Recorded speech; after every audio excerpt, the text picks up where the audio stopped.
Awesome. So thanks everyone for coming. We appreciate you being here. We're super excited for you to join. This session is going to be on asking strategic questions. Stephanie Rapone is our host and speaker, and she'll be walking us through her 5-step framework, which is exciting. A couple of quick kind of housekeeping. If you have any questions, like kind of Q&A kind of stuff, you can pop it in the chat and we'll stop throughout and kind of answer those, or we can go to the end and we can answer those questions. This deck, as well as the on-demand recording, will be available after the session. So you'll have everything available to you and don't have to take feverious notes. We'll probably add a brief survey onto that as well to get your feedback on how everything went. So without further ado, Stephanie, why don't you launch us into our workshop? Awesome. Thanks, Audrey. Yeah. Hi, everybody. My name is Stephanie Rapone, as Audrey shared. I want to say thank you to Audrey for getting this organized for us, and also Mike Rizzo for just giving me the opportunity to come and share with you today. A little bit about me and kind of what makes me someone who would present about asking strategic questions to a bunch of marketing operations professionals. I have 20 plus years of professional experience. A good chunk of that has been in marketing. So I worked on brand teams. I started up the operations team at my last company, and I've been in marketing project management. And another good chunk of that has been in learning and development. And when I was in L&D, I was working on leadership development and building highly effective marketing teams. And so I was really working on that performance aspect with marketing teams and that leadership aspect. And so I really love that side of marketing and seeing how marketing can positively impact the business and really be the driver for the business. And I think that the soft skills and the technical skills are both needed. And so getting involved with MO Pros and reaching out to Mike and getting involved with this workshop and maybe others is really around me lending my soft skills expertise that I've seen help marketing be successful and really elevate the profession and the business. I've worked in consumer packaged goods. I've worked in B2B services and consulting, and also nonprofit. All multi-billion-dollar, 10,000 plus employee global organizations, which I know might be a little bit different from some of you. So when it comes to feedback and questions, I'd also be interested in hearing kind of how you see these things in smaller companies and if it's the same. Like everyone, the pandemic really changed my life. In 10 seconds, we moved cross country with 2 small kids, did remote learning, went through a bunch of medical stuff, and here I am. And I'm really happy to be back and working with other professionals. So, all right. So today, our objective is really to help you confidently ask more strategic questions so that you can demonstrate more value to the business, and you can also show that you have strategic alignment on behalf of marketing operations with the rest of the organization and your partners across the business. In my experience, marketing operations, you end up partnering with some really unique aspects of the business. Obviously, other groups in marketing, like the brand team, and other groups in commercial, like sales, but also sometimes legal and IT, kind of depending on what's going on, or even other groups. And the way we're going to help you build that confidence and build that ability around asking strategic questions is through a simple 5-step framework that I'm going to walk you through today. Like Audrey said, my goal is to be able to stop and take Q&A out of chat as we're moving along. We'll kind of see how time paces, and also take Q&A at the end. But you have my email address in 2 places in this deck. If you have a question, feel welcome to email me. And I also shared with Audrey that I will go through questions in chat and type up answers if she's willing to email them out afterwards. And she said she is. So we'll aim to have that done within about a week as well. So context. As a marketing operations professional, that being seen as someone who can bring solutions is really valuable to your role and valuable to the business. The business really values that. But there's 2 sides to bringing solutions. There's the implementation side and the strategy side. And the majority of headache and heartache really come when you're focusing on implementation, either without strategy at all or without alignment to the greater business and marketing strategy. And so our focus today is to learn how to move away from conversations that are focused on implementation and move into conversations that are focused on strategic alignment first. Obviously, you have to get to implementation eventually, but focused on that strategic alignment first, and that will actually solve a problem for the business. So I put a couple scenarios up here. I'm not going to read them to you, but I invite you to read them as I talk through a little bit. These are real scenarios that I've experienced in my career with different, what I'll call requesters or business partners coming and saying, hey, we need X, right? Coming to the marketing operations or before that marketing project management team and saying, we need X. And it's interesting, these scenarios all have a few things in common, right? They've already got a solution in mind. And as part of the solution that they already have in mind, it's usually a tool. They usually think, you know, if you buy something or do a new tool, it's going to fix a problem. And a lot of times they're also coming and trying to overcome the objections that they think that you're going to have as the marketing operations professional, such as, don't worry, it's not going to create work for your team. We have somebody who can do this. You know, we have some budget, things like that. So as you're kind of looking at this, just try to keep maybe one of these in mind as we walk through, because I'll kind of link back to them to put these steps in this framework into context. So typically after you get a request from someone, a lot of times the request will sort of get dumped on you without the context or without the opportunity to have a real conversation. Sometimes you don't have a budget, or the budget might be, you know, the person making the request went onto an online tool and said, oh, it only costs this much, right? They haven't considered all of the other impacts in the budget. You don't have the right skills on your team to maybe set up that tool or maintain it, or you don't have the right resources from other teams to actually make it work. And that could be data inputs, process ownership or management, subject matter expertise, general buy-in from another team to use the tool. Oftentimes the tool doesn't align with current processes, so you need some sort of resources to reestablish those processes or update them and educate people. The timeline seems to be pulled out of thin air, and a lot of times the desired solution will be redundant in some way, but it's not actually redundant enough to get rid of what you're currently using, which presents issues as well. And so again, through this 5-step framework, I want to help you shift the conversation from that sort of getting dumped on feeling to being more of a strategic problem-solving partner. So the 5-step framework at a high level. In step 1, you're working on moving away from the solution. Your goal here is to shift the conversation from the thing that needs done to the problem that needs to be solved. And this is really the first step that puts you in a more strategic and consultative position versus an implementation position. With step 2, you want to work with the requester to define the problem that needs solved.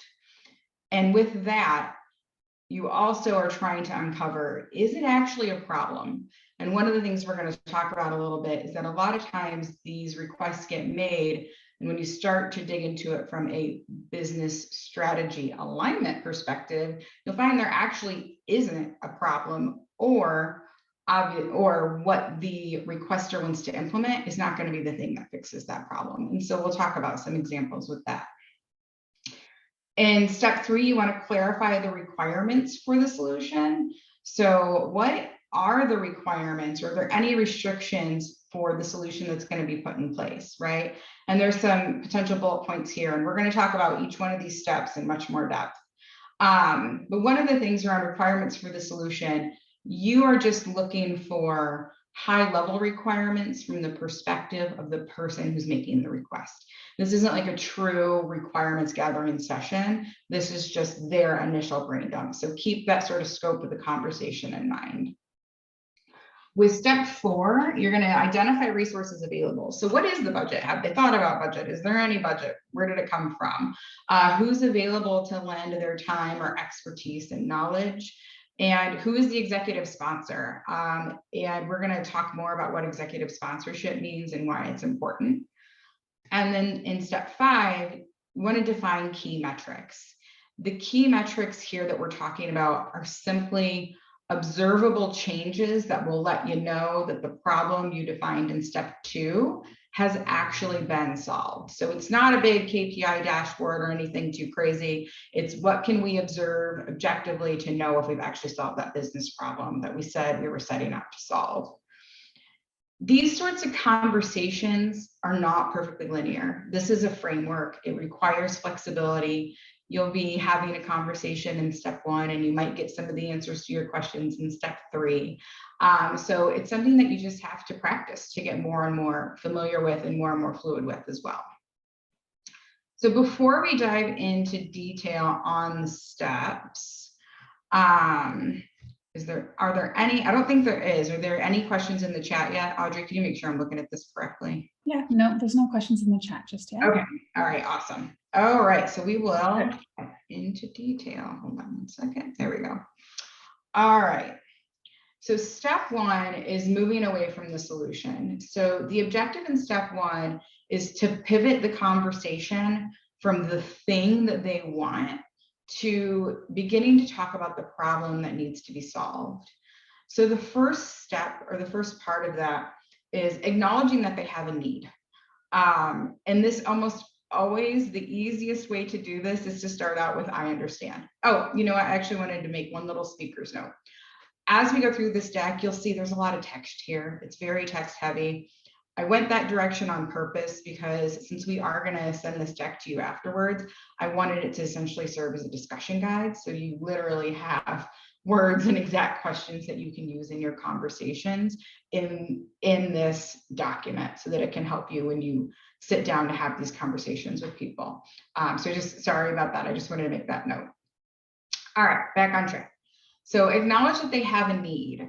The easiest way to do this is to start out with an I understand statement. It's so funny.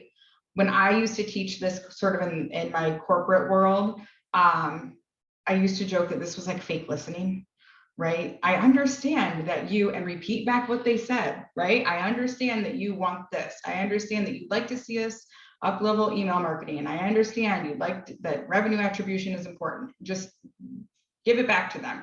Let them know that you understand that they have a need, right? And that you're going to help them figure out the best way to solve for that. So that's really simple in that first part of step 1. And then in order to sort of get them off of talking about that solution, because that's what they want to talk about, right? The next thing that you're going to do is ask them a really simple question about the future. And typically, if you start out, if we implement this, if we do the thing you're asking, essentially is what you're saying, if we do the thing you're asking, what would that look like? How would things be different than they are today? And when you ask them to start thinking about the future, you're actually starting to uncover what the real problem is. So acknowledge that they have a need and ask a simple question about the future. And that way we're getting them to kind of move away from the conversation around the solution, which is an implementation-based conversation, and moving them to start talking about the problem, which is a strategic partner conversation. So in step 2, we're going to define the problem to solve. This is the step that I'm going to talk the most about today. And I'll be honest, this is the step that when this used to be a 2-day workshop would take like 6 hours to really go through in depth when you're talking about really high dollar solutions, essentially is what it comes down to, right? Because high dollar is high resource overall, not just high dollar. But we are going to spend the most time, or I'm going to spend the most time talking about defining the problem today at a level that is appropriate for most of the conversations that we have. So, you know, from a marketing operations perspective. So with defining the problem to solve, your objective at the end of this step is that you and the person making the request are aligned on that problem, that you agree on what that problem is. Now, my hint here is that there might not actually be a problem. And we're going to talk about how to recognize that and a recommendation for how you can handle those sorts of situations. So when you're talking about defining the problem, the first part is to dig deeper on that question you just asked, that simple question about the future, right? So you're going to ask, what would that look like? What would it enable that you can't do today? And then you're going to start to dig in a little bit deeper. What would you or we as a business be able to do differently or better, right? And what do they mean by differently or better? You want to dig into those answers and really understand how this person envisions their future or the future of the business being different with this solution implemented. And you also want to understand, what would you be able to do in that situation if that solution was implemented that you can't do right now? What's the difference? So you want to get very action oriented and really observation oriented. And again, I said this isn't perfectly linear, right? You'll get answers in one step that will help you with another step. This will help you with step 5. What are your key metrics? What are your observable outcomes? But you want to start to understand, what would that look like? Because this is a way to start to understand the problem. A note around understanding the problem and kind of asking these questions. You will notice that when you're asking them to talk about the future and what the difference will be or what implementing the solution will mean for them, I never use the word how.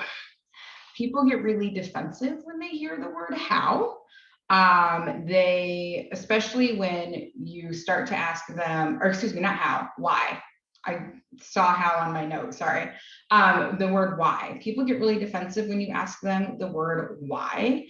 And if you ask them that question early in the process, early in the conversation, they start to explain why the solution. They talk more about the solution, and your goal is to not talk about the solution yet. Your goal is to really understand the problem. So avoid the word why as much as possible in conversation. Ask them to illustrate what it would look like if it was already done. The second part of defining the problem is clarifying how this new capability or solution or whatever you want or whatever it is aligns with the business, right? So if we could do that, how would it help us deliver on business goals? How does this align to the current business strategy, right? So this is where how questions are, how is good. You want to keep asking those how questions. This can be tough because you can literally almost like peel an onion with this. You start with the first and they say, oh, well, if we had this new email system, our salespeople could send marketing emails themselves, right? Okay, well, how would that help the sales team? Well, this is how. Okay, well, how would that really drive to achieving business goals, right? You can kind of keep going down and asking those how questions. And then with the third part of this step, you want to state the problem very simply. So in one sentence, state the problem, not the solution. We're talking about the problem, and get their agreement, okay? And we're going to talk a little bit more about problem statements, because I think this is one of the trickiest parts of this 5-step framework.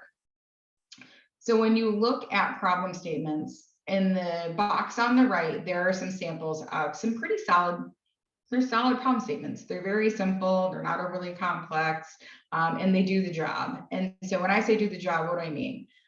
Characteristics of a solid problem statement. A solid problem statement should describe the gap between the current state and the future state, okay? We must decrease the bounce rate of our email campaigns, right? Decrease the bounce rate. That's the difference. That's the gap between current state and future state, is that decrease. A problem statement, a good problem statement, should logically align to a barrier to delivering on a business goal, okay? So we need to fine tune our revenue attribution process for better accuracy and clarity. Okay, so what's the barrier to the business goal?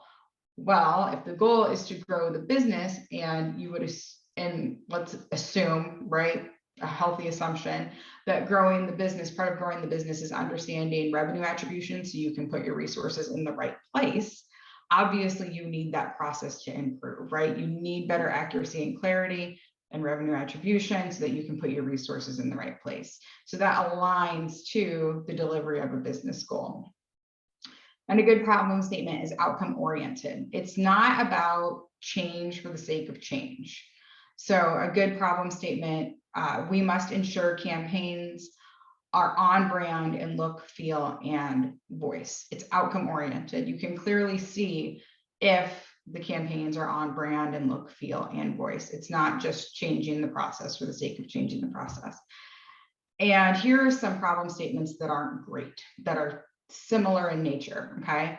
We need sales to be able to send email campaigns. Okay, why does sales need to be able to send email campaigns? How would that help drive to a business goal? How does that close a gap between the current state and the future state? How is that not just, change for the sake of change? How is that outcome oriented? We must change our system for revenue attribution. Okay, again, is this change for the sake of change? What is the barrier that we're currently experiencing with our current system? What is it not allowing us to do? Oh, clarity and accuracy, which is what we saw in the first example of the problem statement around that request.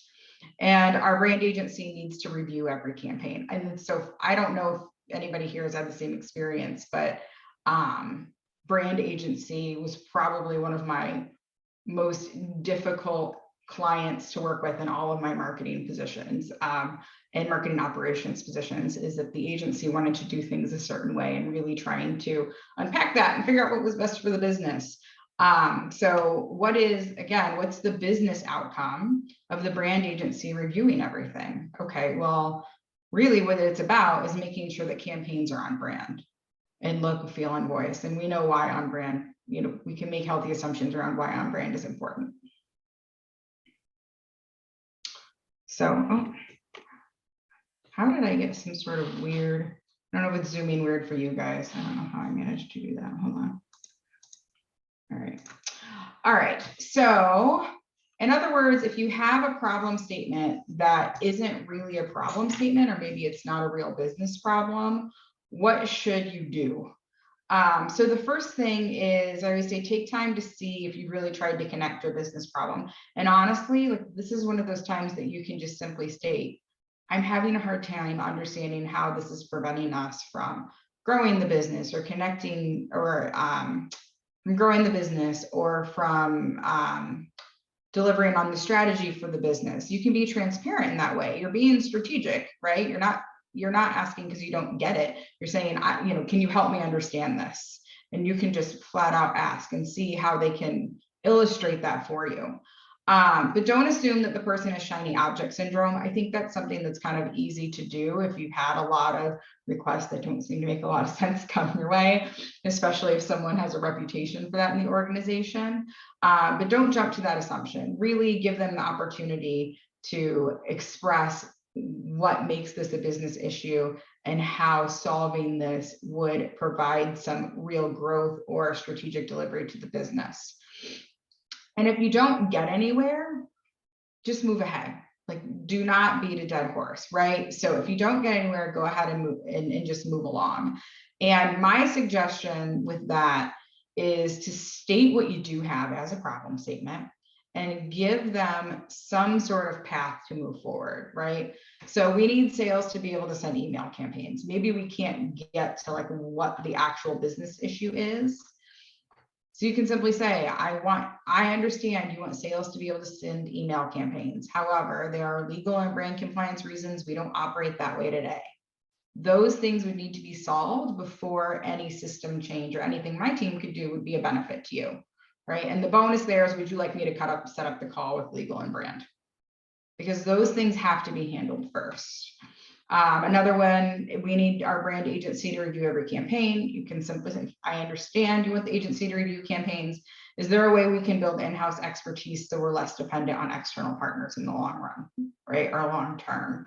Because again, there isn't a real business reason that we're seeing here. And if they're not able to explain that, then, ask an alternative solution. Ask about a solution that's not just around some sort of implementation or necessarily what they specifically have in mind. And I think in marketing operations, that's one of the things that makes MO pros, marketing operations professionals different, is that we do know that there's a reason why we do things the way that we do, and how can we help educate people on that in a way that doesn't put them off, but also helps them move towards overcoming whatever the issue is that they think that they're experiencing, that they feel that they're experiencing.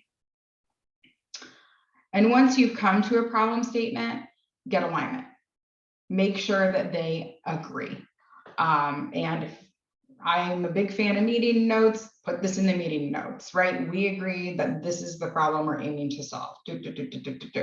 So just say, I want to get alignment. I want to make sure I understand correctly. This is the problem we're trying to solve. They say yes. Okay, great. They say no, then refine it and figure it out and make sure that you guys are on the same page with what that is. All right. I don't see any chat questions yet. Okay. Are there any, does anybody want to drop any questions into the chat before I move on? Give it a second. Yeah, or pop on if you want to ask a question. Yeah, for sure. Mm-hmm. Definitely. I felt like your last slide actually just was really, really important that you have agreement from everyone, because that sets the tone going forward for everything else that's going to happen. So that's like a critical step. I'm really glad that. It is. It's one of those that it's simple, but it's not easy. Exactly. And sometimes the simple stuff is easy to skip, and it's really important not to skip it. Absolutely. Okay. Any questions right now? All right. I will go ahead and go to step 3. All right. So looking at step 3 around clarifying the requirements for the solution. Again, this is a quick list of big picture requirements from this person's point of view, the requester, right? It will not be an exhaustive list, and it's not like what I always call IT requirement gathering. The objective and the point here is to, yes, get the list, but also to help them start to understand the scope of their own request and help them start to see that you are thinking strategically and that you are thinking systematically. So I like to start by asking, besides the problem we just defined, are there any other high-level requirements? Like, just very open and see what they come up with. And then go through this list of other questions to fill in the blanks. And if you guys have suggestions for other questions, like, I will gladly add them in the notes. You can drop them in chat, or I'll shut up in a second and you can chime in. That would be really helpful too. But this is to me, this is a very typical project management, right? Is there a specific timeline in mind? What's driving that? How flexible is it? Who do you envision managing or owning the solution long term? And I would say that's a very IT driven question, and a very process driven question from the perspective of the actual tool, but also the process around that tool and that sort of governance and measurement as well. Who do you envision as the key user group, right? So who's the main people who are the main people that are going to use this? Are there sort of ancillary one-off outside people? And is there anyone outside the company? In the organizations I've worked in, anytime there was a requirement where someone outside the organization had to use a tool, that was a whole other level of security requirements and considerations. And that really brought in a whole other mini army of people from a legal and IT and security perspective. Are there any systems or tools or processes that the solution must integrate with, right? What are other things that are happening in the business that we might disrupt, or that we might need to make sure that we don't disrupt, right? That we have that seamless flow. Is there any reporting or data that you aim to get from this solution? And if so, are you currently getting that data anywhere? If so, where? And will this be different? How will it be different? Will it be the same? And are you intending on this solution to replace that source of data that you're getting today? And similarly, not just from a data and reporting perspective, but broader, is the solution intended to replace an existing tool or system? And if so, what is it? All right. Does anybody have anything to add to this list? I sometimes think or wonder if, and maybe it falls under this as well, from an approval standpoint, like if your requester is the main person that will be approving it and moving it forward, or if they have other levels above them or adjacent that also need to get their hands in there and approve as well. So I'm not sure if that happens at this step or maybe before when you're trying to define the problem, but I think that's definitely a challenge in a lot of cases. Yeah, and I think when I think of it, this is a great place to put it, depending on the context in the organization. Mm-hmm. I also have, when we move to step 4, asking about executive sponsorship, and I see that as part of the approvals process as well, as that conversation around executive sponsorship. Anyone else? All right.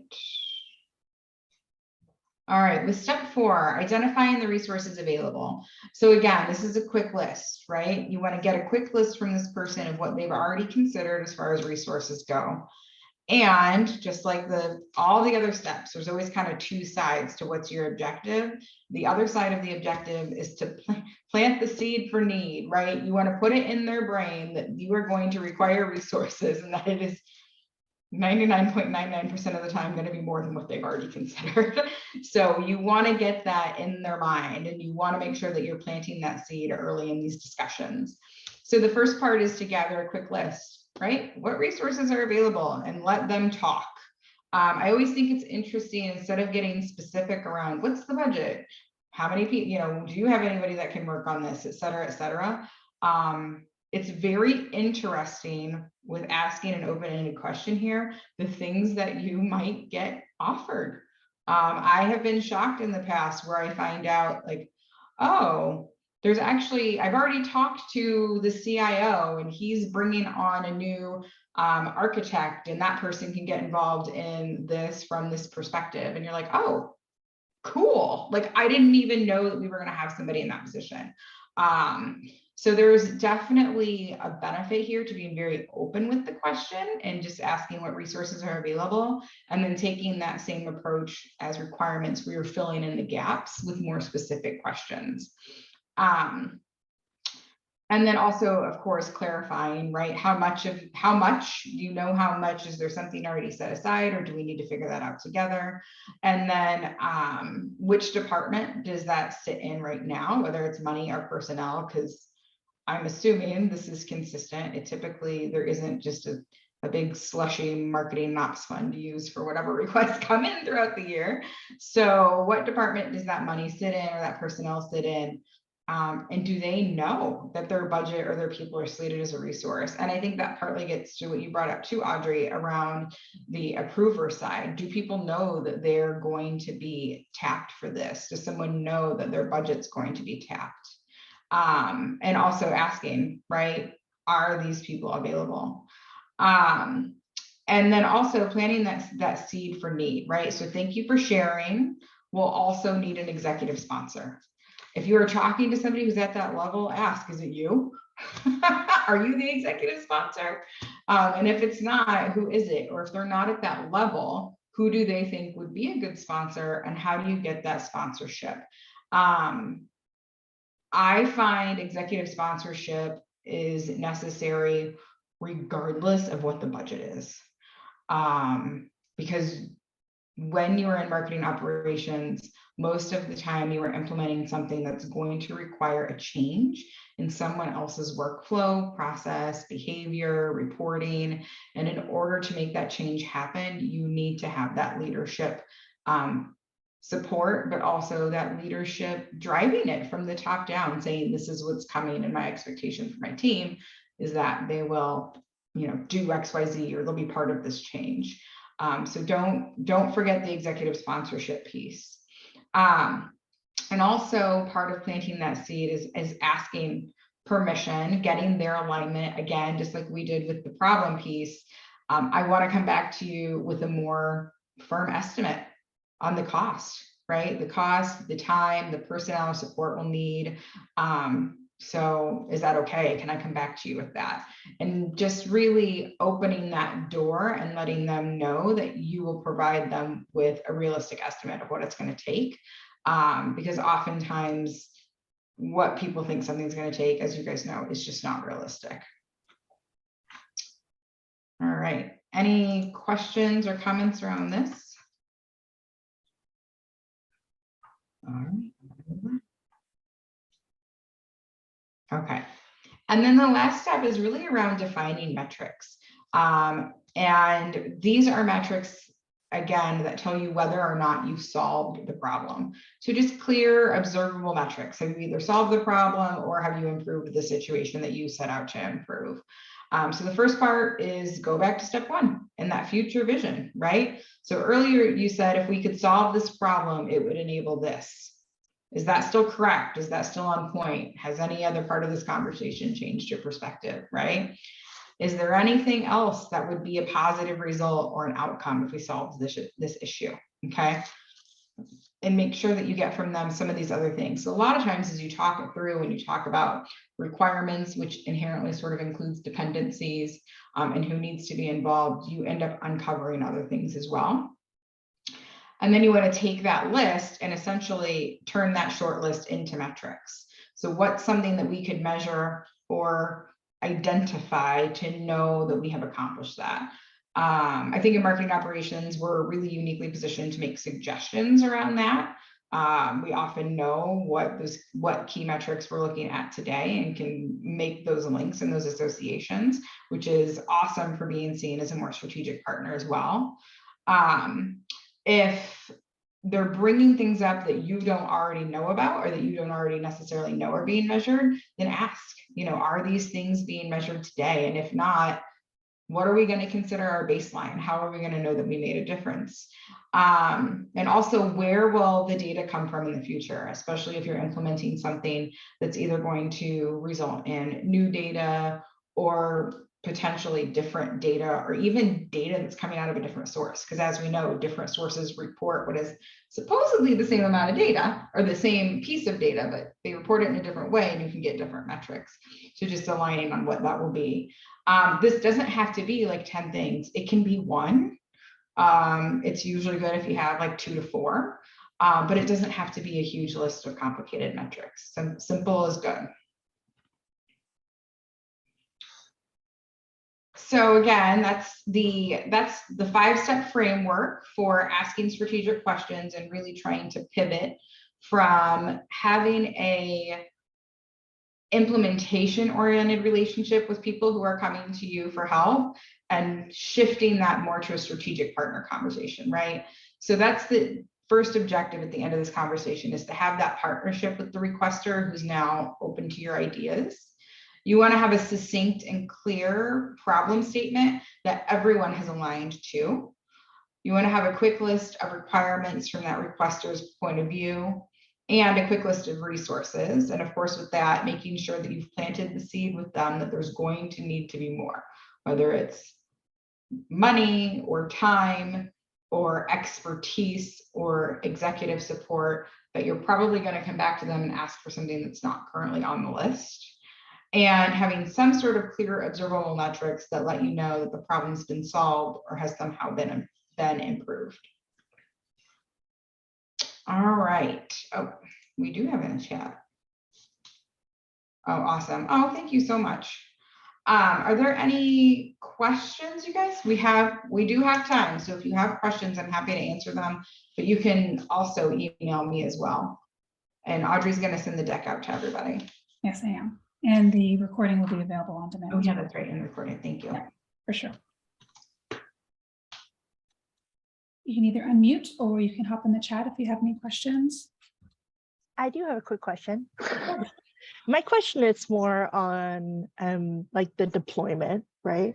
So what are your thoughts on setting some of these questions like prior to a meeting? Do you think that muddies the water, or do you think that would help jumpstart the conversation? I would suggest setting an agenda with some of the major points but let them know that you'll do that through a, 45-minute to 1 hour conversation. Yeah, So sure. that they have a chance to kind of think through, like, oh, resources, have I thought about resources? Have I thought about requirements? And sometimes you will have somebody who comes back to you and says, oh, if those are the kinds of questions you're going to be asking, or if those are the major points of the conversation, I want to invite so-and-so to the meeting as well. Yeah. Right. And so Yeah. I think giving them the opportunity to put that together is really helpful, but I would gather the answers in person. Okay. Yeah, that definitely makes sense. I know for me that I'm not, I'm a pretty like cerebral person. And so I need time to kind of like mull things over, but because I want to respond thoughtfully. But I know not everybody is like that. So knowing that balance can be challenging. But that is having a more built out agenda sounds that's something I could do, and save templatize, right? So totally. that's awesome. Thank you so much. Yeah, awesome. Thank you for the question. Yeah, we have one from the chat. Sharing real life examples where I've implemented what I talked about today. Oh my gosh. So I have a lot of examples from both learning and development. One of the things that's funny about L&D and about marketing is that everyone thinks that they have the answer. It's like, all we need is another email campaign. Oh, we need to do this sort of ad. It's very similar with training. People come and say, oh, we need training. So I have examples from both worlds. But one example from the marketing world, when I was starting the marketing operations team at my last employer, one of the first things that our new CEO, he wasn't new to the company, but he was new to that role, that he approached me with, he wanted all of the groups to be on one website. So basically what had happened, they'd taken 9 disparate, disconnected groups and put them all in one organization. And he was like, I want everybody to be on the same website. We can't have, and we actually had 13 different websites because one group had a bunch of different programs and they had different partners. And so they were all spun up separately. And that was one of the times when I took this framework and was able to have a conversation with the CEO around what is, and really change it to, okay, I understand you want everyone on the same website. What would that enable that we can't do today? How would that benefit our mission? It was a nonprofit organization. So how would that benefit our mission going forward? How would that be best for our audience and for our stakeholders? And so really being able to take this framework and walk him through the conversation and ultimately get to what is the problem we're trying to solve, right? What are the requirements? What are the resources? What are the requirements, what are the resources, and what are some of the observable things that we can look at? And I'll be honest, this is one of those times where what we came to is there isn't a business problem. And that was a very interesting conversation to have, but it would have been a lot harder if I would have just come in out of nowhere and said, like, A, this is impossible, because that was my first thought, is this is impossible to get all these on the same thing. Or B, like, this is not a real business issue. And ultimately what it came down to is that his perception was, if we were all on the same website, it would make us look like one organization instead of 13 different organizations, right? Valid point. But guess what? Our stakeholders don't care. So that was some really good marketing brand knowledge that we were armed with from a real survey, is that didn't impact people engaging with us, because our audiences were very different and they liked working with the organization, the individual brand that they worked with at the time. So that was one thing. And another thing was his perception was that it would save on resources, because we wouldn't be hosting and managing and everything else, all the back end stuff with 13 different websites. And he had a valid point from that perspective. We were spending a ton of money to have agencies do that work for us. And our technology backend web solutions were so disparate that when something went down, it was an absolute nightmare. And we actually did end up fixing that issue. We just did it in a different way. So we solved the problem of having multiple agencies working on our web platforms and spending a ton of money on that. We cut our spend, I think, by like 2/3 by the time the project was done. And we reduced a ton of risk by bringing everything together on one, essentially just on one web stack. That was a ton of work, but we solved those problems. But the answer wasn't to have the same website, which he's a CEO, right? To him, a website is a website. What's a back end? What's all that stuff behind? But we were able to solve that very real business issue as well. So, and this framework's what allowed us to do that. Yes, what does success look like for you? That's a great one. I also love that question. That's a really good, that's a change management question. It's a great one. Was there any additional questions for Stephanie in chat or unmute? I don't see any additional questions here. Okay. Anybody else want to unmute? No? Okay, well, I think then we can wrap. Again, deck will be available as well as the on-demand, and Stephanie has been so kind to answer any questions after the fact as well. She can send out communication about that. Thank you so much, everyone, for coming. Stephanie, thank you so much for informing us about the strategic framework. It was a really great session. We appreciate it. Awesome. Thank you. Thanks, everyone, for being here. Yeah. Take care, everybody.